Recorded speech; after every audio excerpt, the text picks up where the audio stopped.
Visit भिसामा जान 10 लाख आय देखाउनु पर्ने विजय पुनसँग भेट्दा भक्कानो छाडेर रोए नायक पल शाह। ऋण लिएर आय केन्द्र बनाउँदै पूर्वाधार नगरहरू इन्धनको भुक्तानी दिन निगमले सरकारसँग फेरि माग्यो 4 अर्ब रुपैयाँ। पल शाहलाई भेटेपछि अङ्गालो हालेर रुँदै फर्किन् पूजा शर्मा। व्याख्यात्मक घोषणामा अमेरिकाले भन्दै आएको विषय छ। राजदूत रेन्डी बेरीले भने युक्रेन मामिलामा नेपालले हतारमा बोल्यो भन्दै जलनाथ खनालको भनाई। पत्रकारको न्यूनतम पारिश्रमिक 25% बढाउन सिफारिस। पल शाहको समर्थनमा उर्लियो जनसागर। रातिमा पनि पल शाह हाम्रो मुटु हो भन्दै नाराबाजी। संसद विघटन सही थियो भन्ने पुष्टि हुँदैछ भन्दै लेखराज भट्टको भनाई। एमसीसीले भन्यो कार्यक्रम कार्यान्वयनको बाटो खुल्यो। सांसद मोहन बानियालाई 5 दिन हिरासतमा राख्न अनुमति। एमालेलाई आरोप पुष्टि गर्न सभामुखको सचिवालयको चुनौती। पल शाहलाई भेटेर दर्शक माझ पूजा शर्मा। दमोलीमा फिल्म हाउसफुल, सबै न्यायाधीश भन्दै शोभित बस्नेता क्रुस। प्रमुख दलले वैदेशिक सम्बन्धलाई सत्ताको सिडी बनाए भन्दै राजेन्द्र लिङ्गदेनले भने कच्चा तेलको मूल्य 11 वर्षताकै उच्च बिन्दुमा। एमसीसीले माग्यो परियोजना व्यवस्थापकदेखि कार्यालय सहयोगीसम्म घट्यो आन्तरिक रेमिट्यान्सको सीमा। एक दिनमा 25,000 मात्रै पठाउन सकिने। शेयर बजारमा 64 अङ्कको पहिरो। निप्से परिसूचक 2500 को लाइनमा। सुर्खेतको वीरेन्द्रनगरमा बिहीबारदेखि यानि कि आजदेखि निषेधाज्ञा हट्ने। हवाई सेवाले जोडियो पोखरा र धनगढी। पल शाहलाई भेट्न पूजा आउँदा थामी नसक्नुको भिड। विवादको विषयमा बोल्न चाहिनन्। पछिल्लो 24 घण्टामा नेपालमा थप 127 जनामा कोरोना संक्रमण पुष्टि। थप 3 जनाको मृत्यु। ग्याल्पो लोसारमा आज सार्वजनिक विदा। अदालतमा पल शाहको बयान सुरु। रेखा थापा सहित 14 जना राप्रपा केन्द्रीय सदस्यमा मनोनित। अमेरिकाले आफ्नो हवाई क्षेत्रमा रुसी विमानलाई प्रतिबन्ध लगायो। एससी परीक्षामा प्रयोग नभएका प्रश्नपत्र थन्काएर नयाँ छापिँदै। रुसी विदेश मन्त्री भन्छन् तेस्रो विश्वयुद्ध भए आणविक युद्ध हुन्छ। पललाई भेट्न दमौली पुगिन् पूजा शर्मा। शनिबार हलमा लागेर दर्शकसँगै फिल्म हेराउने गफ। दर्शकवृन्द नमस्कार, तपाईहरुलाई फेरि पनि स्वागत छ हाम्रो च्यानल स्मार्ट खबरमा। मारे न्यू पानी दैनिकी जस्तै तपाईहरुमा आजका पनि मुख्य समाचारहरू लिएर उपस्थित भइसकेका छौं। हाम्रो मेहनतका लागि तपाईहरुले यो भिडियोलाई एउटा लाइक अवश्य गर्नुहोला। त्यसैगरी यदि तपाईहरुले अहिलेसम्म हाम्रो च्यानल स्मार्ट खबरलाई सब्स्क्राइब गर्नुभएको छैन भने सब्स्क्राइब गर्नुहोला। साथै छेउमा रहेको बेल घण्टीमा क्लिक गरी अलमा क्लिक गर्न पनि नबिर्सिनुहोला। आउनुहोस् आजका मुख्य समाचारहरूतर्फ लागौं दर्शक महानुभाव। पहिलो समाचार सुरु गरौं। भिजिट भिसामा जान 10 लाख आय देखाउनु पर्ने प्रसंगबाट। सरकारले भिजिट भिसाका कारण सिर्जना भएको समस्या बारेमा अध्ययन गर्न बनाएको कार्यदलले भिजिट भिसा सम्बन्धी मापदण्ड तथा कार्यविधिलाई परिमार्जन गर्नुपर्ने निष्कर्ष निकालेको छ। भिजिट भिसामा खाडी मुलुक गएका नागरिकहरू अलपत्र पर्न थालेपछि गृह मन्त्रालयका सहसचिव फणीन्द्रमणि पोखरेलको नेतृत्वमा बनेको कार्यदलले कार्यविधि परिमार्जन गरेर भिजिट भिसामा पठाउन सक्रिय व्यक्ति तथा संस्थाको गतिविधिलाई निगरानीमा राख्नुपर्ने निष्कर्ष निकालेको हो। बुधबार गृहमन्त्री बालकृष्ण खाँडलाई बुझाएको प्रतिवेदनमा वैदेशिक रोजगारीका लागि अनुमति लिएका वैदेशिक रोजगार व्यवसायी संस्थाहरूले प्रलोभन देखाएर श्रम अनुमति बिना भिजिट भिसामा पठाउने गरेको निचोड निकाल्दै त्यस्ता संस्था तथा व्यक्तिहरूलाई कानुनी दायरामा ल्याउनु पर्ने भनिएको छ। र साथमा भिजिट भिसामा जान 10 लाख आय देखाउनु पर्ने भएको छ। अमेरिकी सहयोग परियोजना मिलेनियम च्यालेन्ज कर्पोरेसन एमसीसीले नेपालको प्रतिनिधि सभाले एमसीसी सम्झौता पारित गरेपछि कार्यक्रम कार्यान्वयनको बाटो खुलेको बताएको छ। एमसीसीको मुख्यालयले मंगलबार राति जारी गरेको विज्ञप्तिमा एमसीसी सम्झौता अनुमोदनले यस अन्तर्गतका परियोजनाको काम अघि बढाउन बाटो खुलेको उल्लेख गरिएको छ। एमसीसी सम्झौता अनुमोदनपछि नेपाल सरकारसँग सार्वभौम सत्ता सम्पन्न लोकतान्त्रिक देशका रूपमा सहकार्य गर्न एमसीसीले उल्लेख गरेको छ। एमसीसी परियोजनाले नेपालमा विद्युत विस्तार र ढुवानी खर्चमा कटौती गर्नुका साथै धेरै रोजगारी सृजना गर्ने एमसीसी मुख्यालयले जनाएको छ। सभामुख अग्निप्रसाद सापकोटाले प्रमुख प्रतिपक्षी दल नेकपा एमालेका अध्यक्ष केपी शर्मा ओलीले आफू विरुद्ध भ्रामक आरोप लगाएको भन्दै आपत्ति जनाएका छन्। मंगलबार एमाले अध्यक्ष ओलीले सभामुखले कुनै पनि एमसीसी सम्बन्धी प्रस्ताव टेबल गर्नु परेमा आत्महत्या गर्नु भन्ने जस्ता आवेगपूर्ण अभिव्यक्ति दिएको भनी टिप्पणी गरेका थिए। उनले एमसीसी सम्झौता टेबल गर्ने विषयलाई लिएर सभामुखले पदीय कर्तव्यको पालना भन्दा तल विशेषको आज्ञा पालन गरेको समेत आरोप लगाएका थिए। ओलीले वक्तव्य आएको भोलिपल्ट सभामुखको सचिवालयले प्रेस नोट जारी गर्दै सभामुख प्रेस विज्ञ श्रीधर नेउपानेले सभामुखले बोल्दै नबोलेको विषयमा काल्पनिक तथ्य बनाई गलत भाष्य बनाउन खोजेको भन्दै आपत्ति समेत जनाएका छन्। यानि कि एमालेलाई आरोप पुष्टि गर्न सभामुखले चुनौती दिएका छन्। नायक पल शाहको आज तनहुँ जिल्लाको अदालतले बयान लिएको छ। नाबालिका बलात्कार आरोपपछि गत आइतबार आत्मसमर्पण गर्न तनहुँ प्रहरी पुगेका अभिनेता पल शाहको बयान बुधबारबाट अदालतमा सुरु भएको छ। एक नाबालिकालाई जबरजस्ती करनी गरेको अभियोगमा उनी तनहुँ प्रहरीको हिरासतमा रहेका छन् भने प्रहरीले अदालतबाट यसअघि नै 7 दिनको म्याद थप गरिसकेको छ। त्यसैगरी जबरजस्तीकरणीको आरोपमा पल शाह विरुद्ध केटानी जाहिरी परेदेखि नै उनको समर्थनमा खुलेर बोल्दै आएकी हुन् नायिका पूजा शर्मा। अहिले पनि उनी पलको पक्षमा बयानबाजी गर्न हिचकिचाइरहेकी छैनन्। पूजाले निर्माण गरेको अभिनय चलचित्र म यस्तो गीत गाउँछु 2 अहिले देशव्यापी प्रदर्शनमा रहेको छ र सुखद व्यापार गरिरहेको छ। यो चलचित्रमा पल शाह मुख्य भूमिकामा रहेका छन्। चलचित्रको प्रमोसनका क्रममा विभिन्न हलहरूमा पुग्दा पूजालाई सञ्चारकर्मीले राख्ने जिज्ञासा पलकै विषयमा हुन्छ। उनी खुलेर जवाब दिन्छन्। हिजो एउटा सञ्चारकर्मीसँग कुरा गर्दै पल बिना आफूलाई एक्लो फिल भइरहेको बताएकी थिइन् भने शनिबारसम्म पललाई दर्शक सामु फिल्म हेराउने धोको रहेको समेत उनको भनाइरहेको छ। यानि कि शनिबार पल शाहलाई फिल्म हेराउन सकिने समेत पूजा शर्माले बताएकी छन्। पललाई प्रहरीले हातमा हत्कडी लगाइएकोमा उनले चित्त समेत दुखाएकी छन् भने सुरुवातदेखि नै पललाई फसाइएको जस्तो आफूलाई फिल भएको पूजाले बताएकी छन् भने जबरजस्ती उनलाई पाउन प्रयास भएको भन्दै उनले सबै कुरा प्लानिङमा भएको दाबी समेत गरेकी छन्। अझै केही नायक पल शाह सम्बन्धी ठूला खबरहरू रहेका छन्। तपाईहरुलाई यो भिडियोमा अगाडि बताउँदै जानेछौँ। युक्रेन र रसिया बीचको युद्ध चर्किँदै जाँदा यसको असर कच्चा तेलको मूल्यमा पनि देखा परेको छ। मंगलबार एकै दिन झण्डै 4% बढेर ब्रेन्ट कच्चा तेलको मूल्य 11 वर्ष यताकै उच्च बिन्दुमा पुगेको oilprice.com ले जनाएको छ भने आज ब्रेन्ट कच्चा तेलको मूल्य प्रति ब्यारेल 109.6 सेन्ट डलर पुगेको छ। जुन मार्च 2021 को भन्दा 102 डलरले कम हो भने सो दिन प्रति ब्यारेल ब्रेन्ट कच्चा तेलको मूल्य डलर 110.4 रहेको थियो। युद्धका कारण विभिन्न देशले रसियामाथिको प्रतिबन्ध बढाउँदै लागेपछि रसियाबाट निर्यात हुने कच्चा तेल र ग्यासको आपूर्ति श्रृङ्खलामा असर पार्ने अनुमान समेत गरिएको छ। एमसीसी का कम्प्याक्ट सम्झौता अनुमोदन भएसँगै मिलेनियम च्यालेन्ज एकाउन्ट नेपाल विकास समिति एमसीए नेपालले विभिन्न पदमा कर्मचारीहरू माग गरेको छ। एमसीसी परियोजना कार्यान्वयनमा लैजान तयारीका लागि सडक मर्मत तथा प्रविधि सहायक तर्फको परियोजना व्यवस्थापकदेखि ड्राइभर तथा कार्यालय सहयोगीसम्मका पदमा जागिर खुलाएको छ। एमसीए नेपालले असिस्टेन्ट इन्जिनियर, सबस्टेसन अनुगमन मूल्याङ्कन तथा आर्थिक विश्लेषण गर्ने व्यवस्थापक, लिड इन्जिनियर, प्रसारण लाइन ऊर्जा क्षेत्रको पुनर्संरचनाका विशेषज्ञ, अनुगमनका मूल्याङ्कनका विशेषज्ञ, डीईडी म्यानेजमेन्ट गर्ने असिस्टेन्ट, आउटरिच कम्युनिकेसन गर्ने असिस्टेन्ट, कार्यालय सहयोगी र ड्राइभर पदमा आवेदन समेत माग गरेको छ। यी पदहरूमा आवेदन दिई इच्छुकले 15 मार्चसम्म आवेदन दिन सक्नेछन् भने करिब 315 किलोमिटर लामो 400 केबी क्षमताको विद्युत प्रसारण लाइन तथा 3वटा 400 केबी क्षमताको सबस्टेसन निर्माण गर्ने र 77 किलोमिटर र सडकलाई नयाँ प्रविधिबाट मर्मत र विस्तार गर्ने योजना कार्यान्वयनमा लगिँदैछ। विशेष गरी एमसीसीले परियोजना व्यवस्थापकदेखि कार्यालय सहयोगीसम्म माग गरेको छ र तपाईहरूले पनि त्यसमा आवेदन दिन सक्नुहुनेछ। सरकारले आज फागुन 19 गते ग्याल्पो लोसारका दिन सार्वजनिक बिदा दिने निर्णय गरेको छ। मन्त्री परिषदको फागुन 16 गतेको बैठकले सार्वजनिक बिदा दिने निर्णय गरेको हो। गृह मन्त्रालयका सूचना अधिकारी वसन्त भट्टराईले जारी गरेको विज्ञप्तिमा भनिएको छ, फागुन 19 गते बिहीबारको ग्याल्पो लोसारको उपलक्ष्यमा नेपाल राज्यभरका सबै सरकारी कार्यालय, सार्वजनिक संस्थानहरूमा सार्वजनिक बिदा दिने मन्त्री परिषदको मिति 2078 11/16 मा निर्णय भएको हुँदा सम्बन्धित सबैको जानकारीको लागि यो सूचना प्रकाशित गरिएको छ भन्दै बताइएको छ। यानि कि आज देशभर सार्वजनिक बिदा रहेको छ। अमेरिकाले रुसी विमानलाई आफ्नो हवाई क्षेत्रमा प्रवेश रोक लगाउने निर्णय गरेको छ। संसद बैठकमा सम्बोधन गर्दै राष्ट्रपति जो बाइडेनले रुसको व्यावसायिक तथा निजी सबै प्रकारका विमानलाई आफ्नो हवाई क्षेत्रमा प्रवेशमा रोक लगाउने घोषणा गरेका हुन्। युरोपेली देश र क्यानाडाले यसअघि नै हवाई क्षेत्र रुसका लागि बन्द गरिएको घोषणा गरिसकेका छन् भने यो प्रतिबन्धले रुसलाई अझ एक्लो पार्ने र अर्थव्यवस्थामा दबाव पैदा गर्ने बाइडेनको भनाइरहेको छ। बाइडेनले रुसी मुद्रा रुबल 30% र शेयर बजारमा 40% ले गिरावट आइसकेको उल्लेख गरेका छन् भने बाइडेनले रुसका राष्ट्रपति भ्लादिमिर पुटिनले सुरक्षा ट्याङ्कले किभलाई घेराबन्दी गरे पनि युक्रेनी नागरिकको मनमुटु जित्न नसक्ने टिप्पणी पनि गरेका छन्। रुसले यसको जवाफ कसरी दिन्छ भन्ने बारेमा भने मुख पनि खोलेको छैन।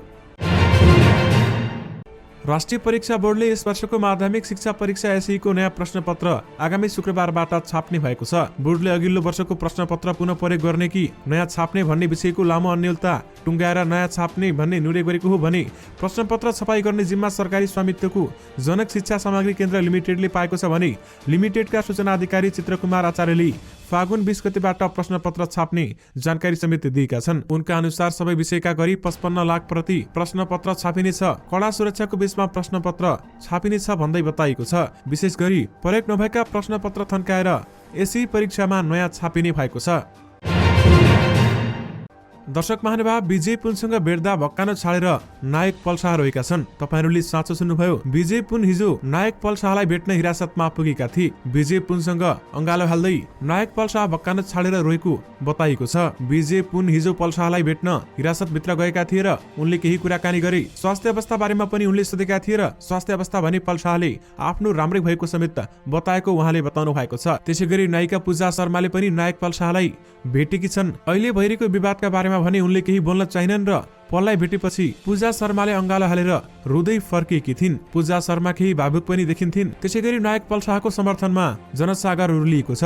रातिमा पनि पल शाह हाम्रो मुटु हो भन्दै नाराबाजी हुन थालेका छन्। पल शाहका समर्थक तथा फ्यानहरू राति पनि बाहिर बसेर नाराबाजी गरिरहेका छन्। पल शाह निर्दोष छ, रिहाई गर भन्ने जस्ता नाराहरू समेत उहाँले लगाइसक्नु भएको छ। पललाई भेटेर दर्शक माझ पूजा शर्मा पुगेकी थिइन् भने दमौलीमा फिल्म समेत हाउसफुल गरिएको छ। दमौली यानि कि पल शाह हिरासतमा रहेको केही समय पर रहेको दमौलीमा फिल्म हल फुल रहेको बताइएको छ र साथमा सबै न्यायाधीश बन्न खोजे भन्दै डाइरेक्टर तथा निर्देशक सुबित बस्नेतले भनेका छन्। पललाई भेट्न पूजा शर्मा त्यहाँ जाँदा थामी नसक्नुको भिड रहेको थियो। पललाई भेट्न दमौलीमा पूजा शर्मा पुगेकी थिइन् भने शनिबार हलमा लगेर दर्शकसँगै पल शाहलाई फिल्म हेराउने समेत गफ भएको छ। यसबारेमा थप केही जानकारी आएमा तपाईहरु माझ पक्कै पनि लिएर आउने नै छौं। पछिल्लो 24 घण्टामा नेपालमा थप 127 जनामा कोरोना भाइरस कोभिड-19 को संक्रमण पुष्टि भएको छ भने थप 3 जनाको मृत्यु भएको छ।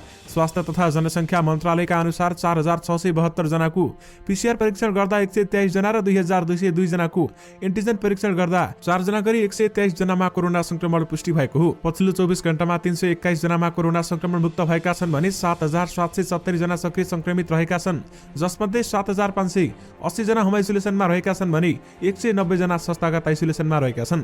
कोरोनाका बिरामी मध्ये 68 जनाको आइसियु र 10 जनाको भेन्टिलेटरमा उपचार भइरहेको छ। आज थपिएसँगै नेपालमा कोरोना संक्रमितको कुल संख्या 11,16,656 पुगेको छ। त्यससँगै नेपालमा मृत्यु हुनेको संख्या 11,941 पुगेको छ भने 9,57,488 जना कोरोना संक्रमण मुक्त भएका छन्। राष्ट्रिय प्रजातन्त्र पार्टी राप्रपाका अध्यक्ष राजेन्द्र लिङदेनले 14 जना केन्द्रीय सदस्य मनोनित गरेका छन्। मनोनयनमा पर्ने महामन्त्रीमा पराजित रेखा थापा, इलामकी लीलादेवी श्रेष्ठ, नवलपुरकी बिन्दु पौडेल, धनुषाका प्रेम बल्ल, सर्लाहीकी मीना झा रहेकी छन् भने यस्तै सुर्खेतका अन्य केही व्यक्तिहरू समेत रहेको बताइएको छ। यो सँगै रेखा थापा सहित 14 जना राप्रपा केन्द्रीय सदस्यमा मनोनित भएका छन्।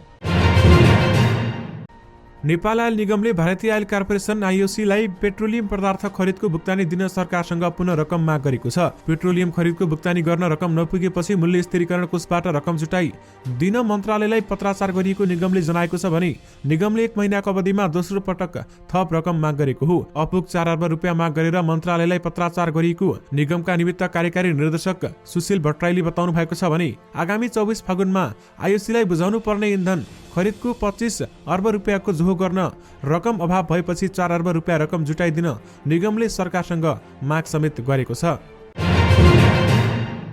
अमेरिकी राजदूत र्यान्डी बेरीले प्रतिनिधि सभाबाट अनुमोदन भएको एमसीसीको व्याख्यात्मक घोषणा अमेरिकाले भन्दै आएको विषय भएको बताएका छन्। नेपालका लागि अमेरिकी राजदूत र्यान्डी बेरीले बुधबार गृहमन्त्री बालकृष्ण खाँडसँगको भेटमा व्याख्यात्मक घोषणामा असहमति नरहेको बताएका मन्त्री खाँडको सचिवालयले जनाएको छ। एमसीसी बारेमा सरकार र प्रतिनिधि सभाको व्याख्यात्मक घोषणा हामीले पहिलेदेखि नै भन्दै आएको विषय हो। भेटमा राजदूत बेरीले राखेको धारणा उद्धृत गर्दै गृहमन्त्री सचिवालयले जनाएको छ।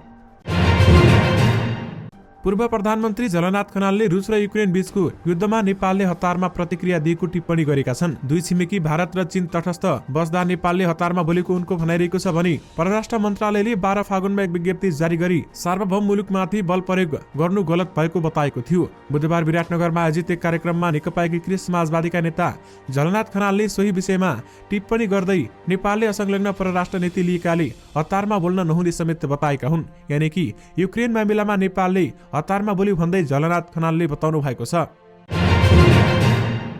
नेकपा एमालेका सचिव लेखराज भट्टले तत्कालीन प्रधानमन्त्री केपी शर्मा ओलीले गरेको संसद विघटन सही पुष्टि हुँदै गएको बताएका छन्।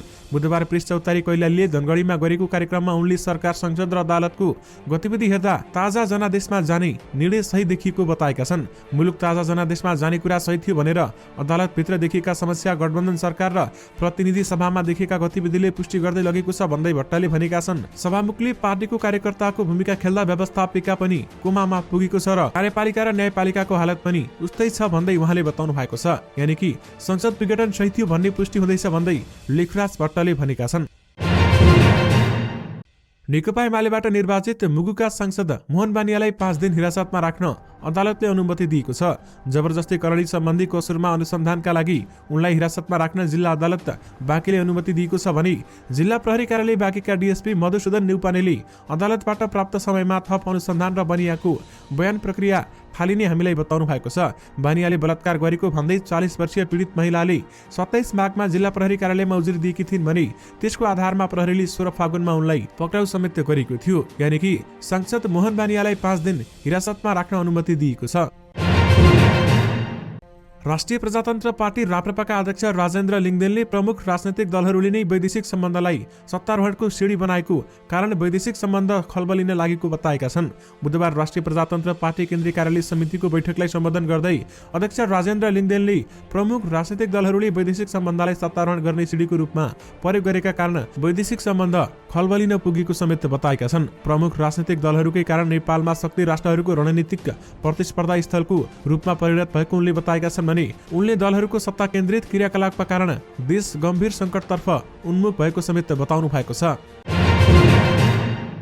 नेपाल राष्ट्र बैंकले आन्तरिक रेमिट्यान्स कारोबारको सीमा घटाएको छ। राष्ट्र बैंकले प्रतिदिन एकजना व्यक्तिले 25,000 रुपियाँ मात्रै पठाउन सकिने व्यवस्था गरेको छ भने यसअघि नेपालभर 1 लाख रुपियाँसम्म कारोबार गर्न पाइने व्यवस्था रहेको छ। यो व्यवस्था बुधबारदेखि नै कार्यान्वयनका लागि रेमिट्यान्स कम्पनीहरूलाई निर्देशन दिएको राष्ट्र बैंकले बताएको छ। यानि कि आन्तरिक रेमिट्यान्सको सीमा घटेको छ भने एक दिनमा एकजनाले 25,000 मात्रै पठाउन सकिने बताइएको छ। वीरेन्द्रनगरमा मंगलबार बेलुकीदेखि जारी निषेधाज्ञा बिहीबार यानि कि आज हट्ने भएको छ। जिल्ला प्रशासन कार्यालय सुर्खेतले विज्ञप्ति जारी गर्दै निषेधाज्ञा हट्ने जानकारी गराएको छ। एमसीसी संसदबाट अनुमोदन भएको विरोधमा नेत्रविक्रम चन्द्र विप्लव नेतृत्वको नेकपा सहितका विभिन्न दलहरूले गरेको विरोध प्रदर्शनका कारण सोमबार बिहानदेखि वीरेन्द्रनगर तनावग्रस्त बनेको थियो। प्रदर्शन नियन्त्रण बाहिर गएपछि स्थानीय प्रशासनले बिहीबार साँझदेखि कर्फ्यू लगाएको थियो भने स्थिति सामान्य बन्दै गएपछि बुधबार 7 बजेदेखि वीरेन्द्रनगरका केही क्षेत्रमा मात्र निषेधाज्ञा लगाइएको थियो र सोमबार बेलुकी बन्दकर्ताहरूले विभिन्न दलका कार्यालयहरूमा तोडफोड र आगजनी समेत गरेका थिए। यानि कि सुर्खेतको वीरेन्द्रनगरमा आजदेखि निषेधाज्ञा हटेको छ।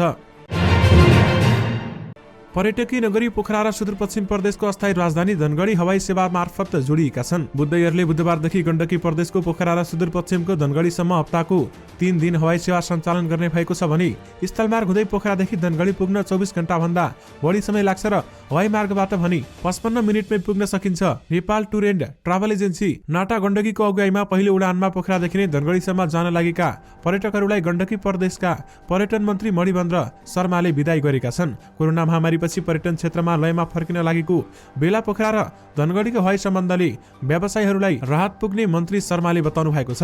यानि कि हवाई सेवाले पोखरा र धनगढी जोडेको छ। शेयर कारोबार मापक निफ्टी परिसूचक 2600 भन्दा तल झरेको छ। बुधबार 63.98 अङ्कले घटेर निफ्टी परिसूचक 1546.6 अङ्कमा झरेको हो भने उता क वर्गका कम्पनीहरूको कारोबार मापन गर्ने सेन्सिटिभ इन्डेक्स पनि 11.52 अङ्कमा घटेको छ।